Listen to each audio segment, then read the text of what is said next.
Now at 5, a local outreach helps people apply for medical programs. Plus, details of more bike trails coming to the 4 states. And we have the latest on a fatal school shooting in Wisconsin. The 4 states' most watched news starts now. Thousands of area families are getting relief from their medical bills. This is KOAM News at 5. I'm Dow Quick.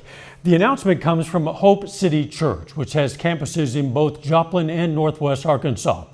Church says it's negotiated to erase $4.2 million in medical debt for families in Southwest Missouri and Northwest Arkansas this Christmas.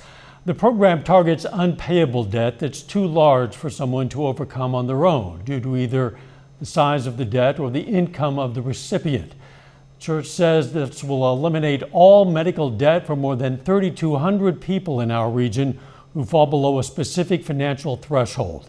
The money comes from donations and the church's budget. In a news release, lead pastor Cody Walker says, quote, "Our hope and prayer is that our community would know that they are loved. We not only want to step in the gap and help with the need, but we're praying that this would be an answer to prayer for over 3,200 families who will receive their medical debt abolished this Christmas," end quote.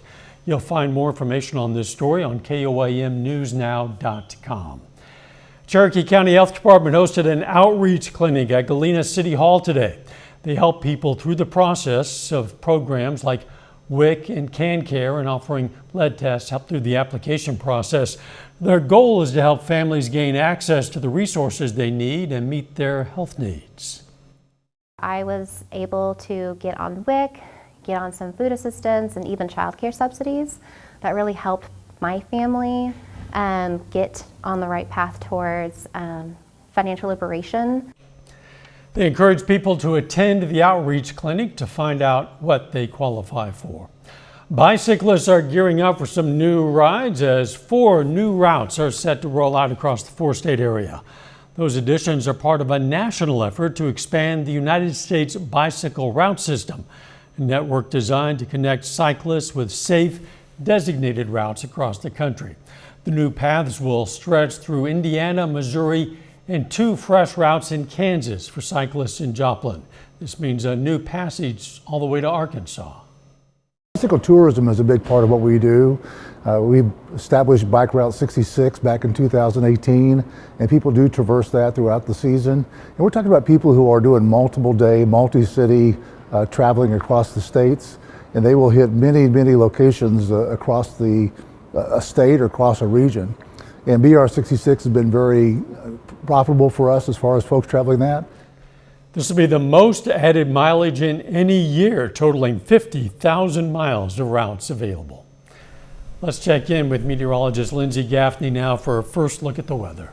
Well, we woke up to some storms this morning, but clouds and everything is completely out of our area. Now 52 degrees out in Joplin and clear skies, so that continues all night tonight. Now we had a bit of a cooler day since yesterday. We were up in the upper 60s for our high. It was a really warm day, and today we only got up to the mid to upper 50s. So we still did cool down from that cold front this morning. However, it's not long lived. We did get a little bit of rainfall, especially along and south of I-44 on the Missouri side.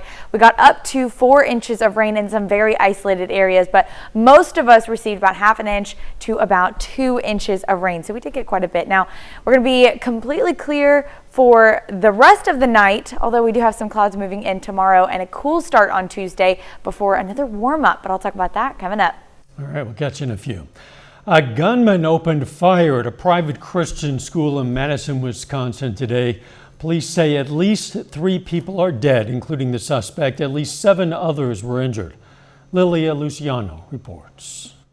Law enforcement rushed to the Abundant Life Christian School in Madison, Wisconsin, just before 11 a.m., responding to calls of an active shooter. Today truly is a sad day for Madison and for our country. Madison police say multiple people were killed in the attack. They did not fire their weapons. Among the dead, a student who police believe was the shooter. We know that the suspect shooter was a teenage student who attended the school. 2 other people have died.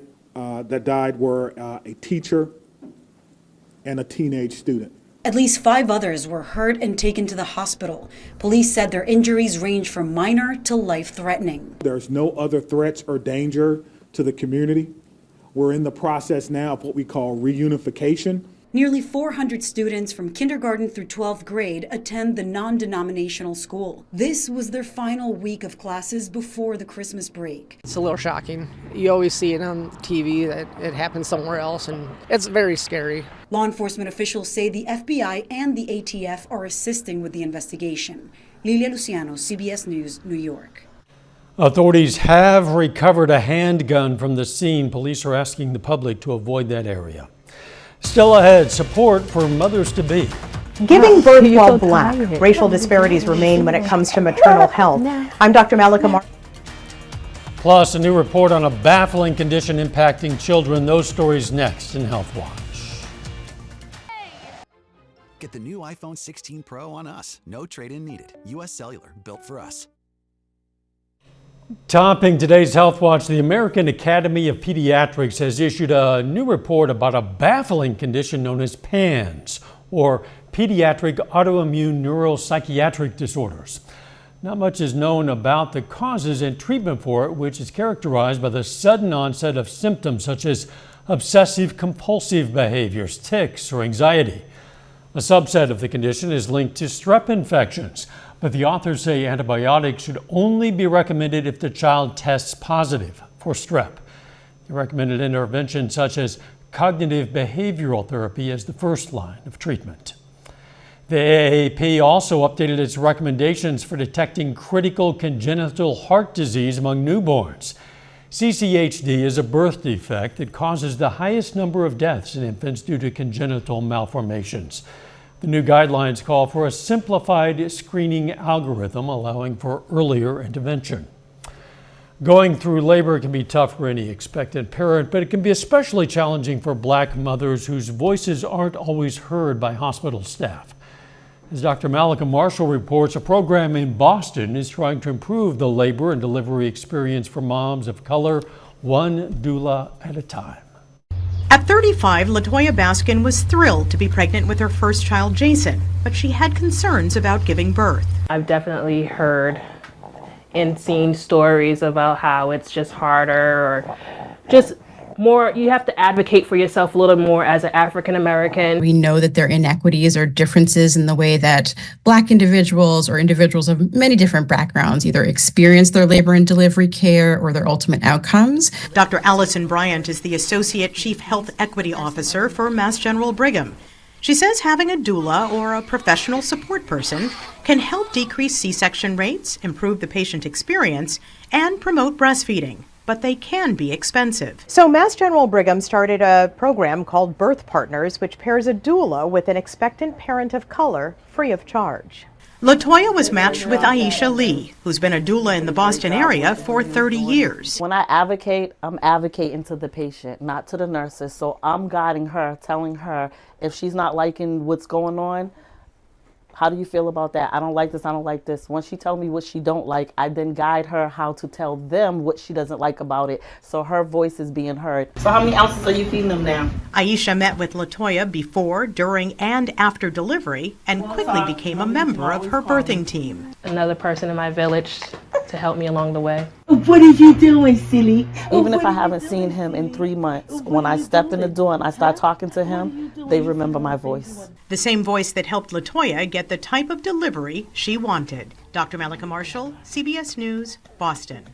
The Birth Partners program now serves about 130 expectant moms every year. More than 230,000 bottles of an antidepressant are being recalled. The medication contains levels of a chemical that poses a cancer risk. That medication, duloxetine, was sold by Rising Pharmaceuticals of New Jersey. The company voluntarily recalled the capsules last month, but now the Food and Drug Administration has classified it under its second most severe risk level. That means it could cause temporary or medically reversible adverse health consequences. And a diet low in omega-6 and high in omega-3 fatty acids in fish oil may slow prostate cancer growth.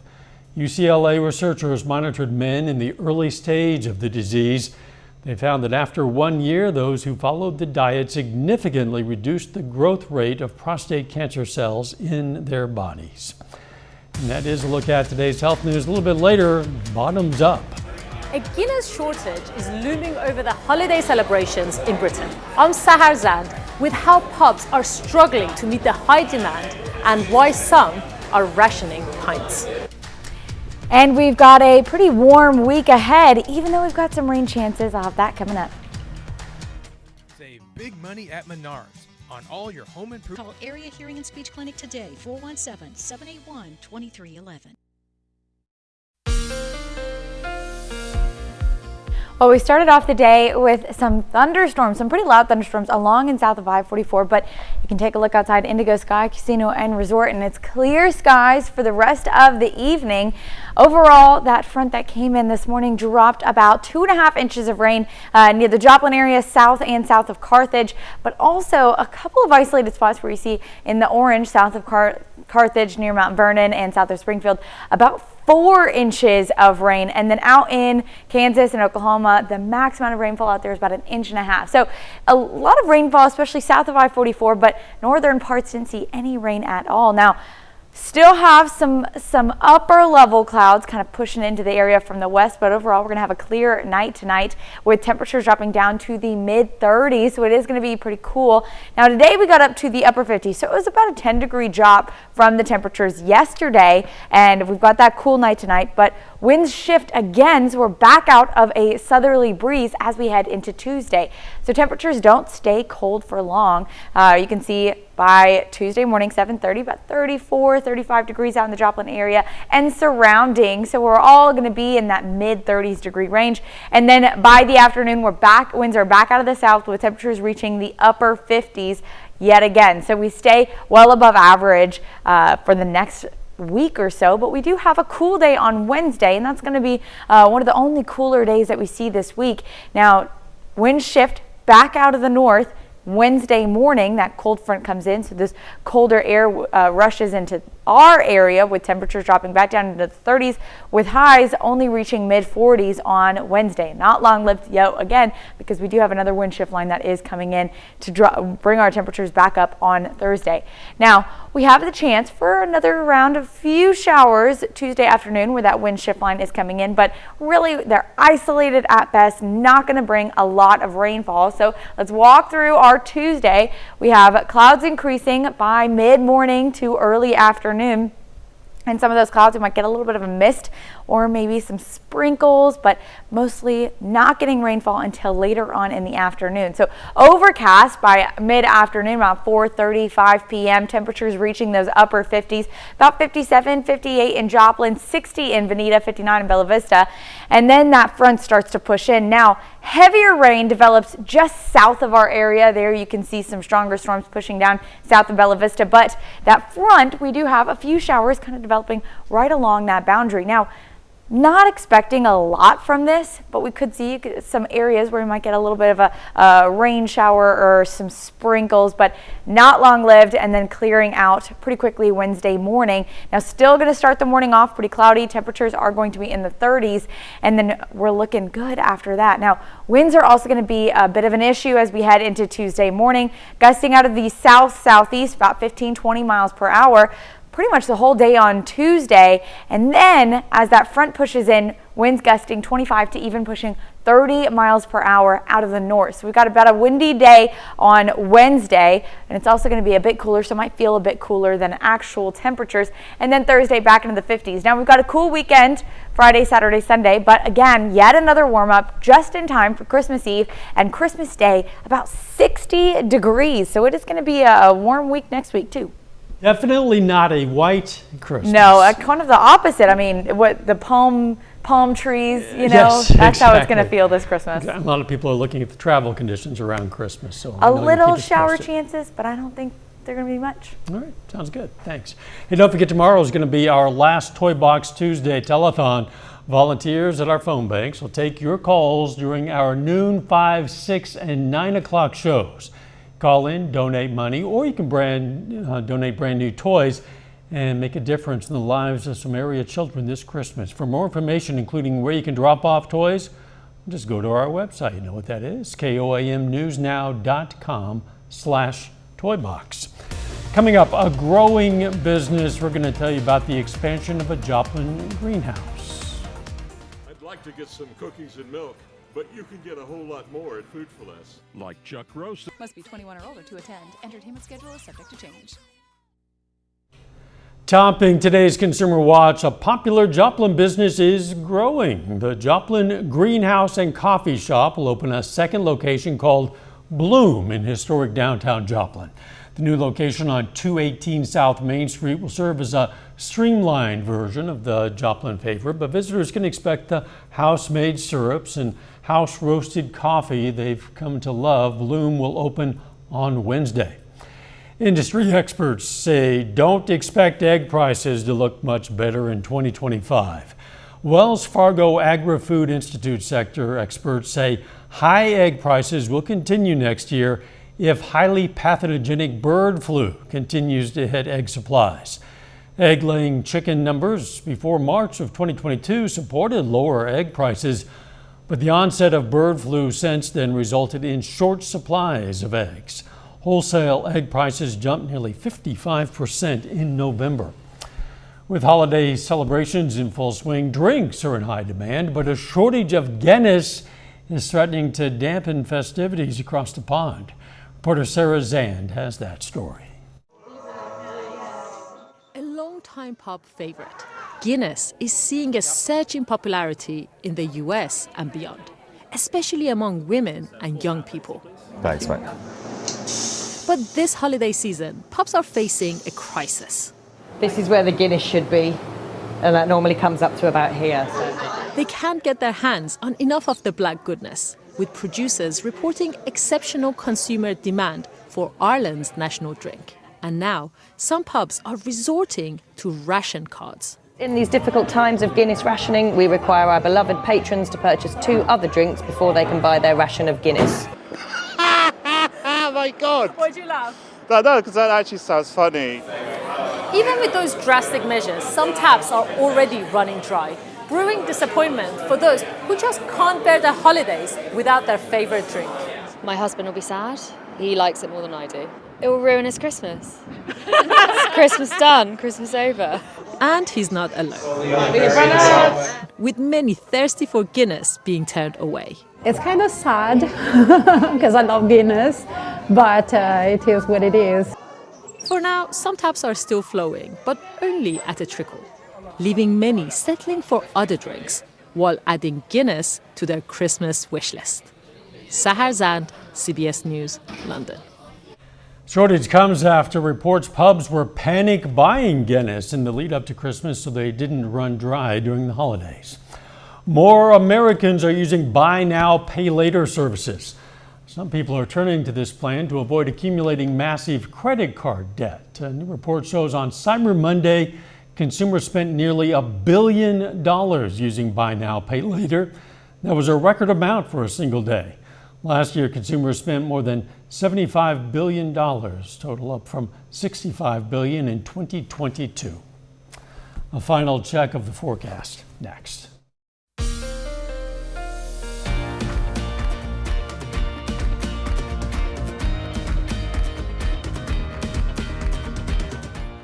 Brought to you by AutoInjury.com and the law offices of Aaron Sachs and Associates. Hero. Up next on the CBS Evening News, we're going to head to California's Redwoods, where land ripped from a Native American tribe is now being returned generations later. Then on KOAM News at 6, sentencing for a man convicted in a Galena, Kansas shooting death. Plus, a local chamber of commerce has a warning about an online scam. And Pitt State men's basketball signs 3 recruits. Stay with us for the CBS Evening News and then KOAM News at 6. All right, take a look at this. A giant gingerbread village containing hundreds of confectionery structures is on display for the holidays at an indoor mall in New York City. Gingerbread Lane artist and creator John Lovitch is a former executive chef, and this is his 30th year making this a village. This one includes 720 houses. Lovett started preparing the scene nearly a year ago in his workshop, which is the basement of his home. He goes through thousands of pounds of candy, egg whites, and flour, as you might imagine. I'm sure it also draws in an awful lot of shoppers just to see that. Oh, I would want to see that. That would Yeah, be it on my would be a bucket tradition list. for sure. The weather looking pretty warm. It is looking warm. It doesn't feel like that gingerbread village. We're going to be above average for most of the week. We've got a cooler day on Wednesday and a cooler weekend, but temperatures are going to be in the upper 50s to even low 60s all the way through Christmas. A lot of us look forward to that. We'll see you right back here at 6. Let's make it a great evening.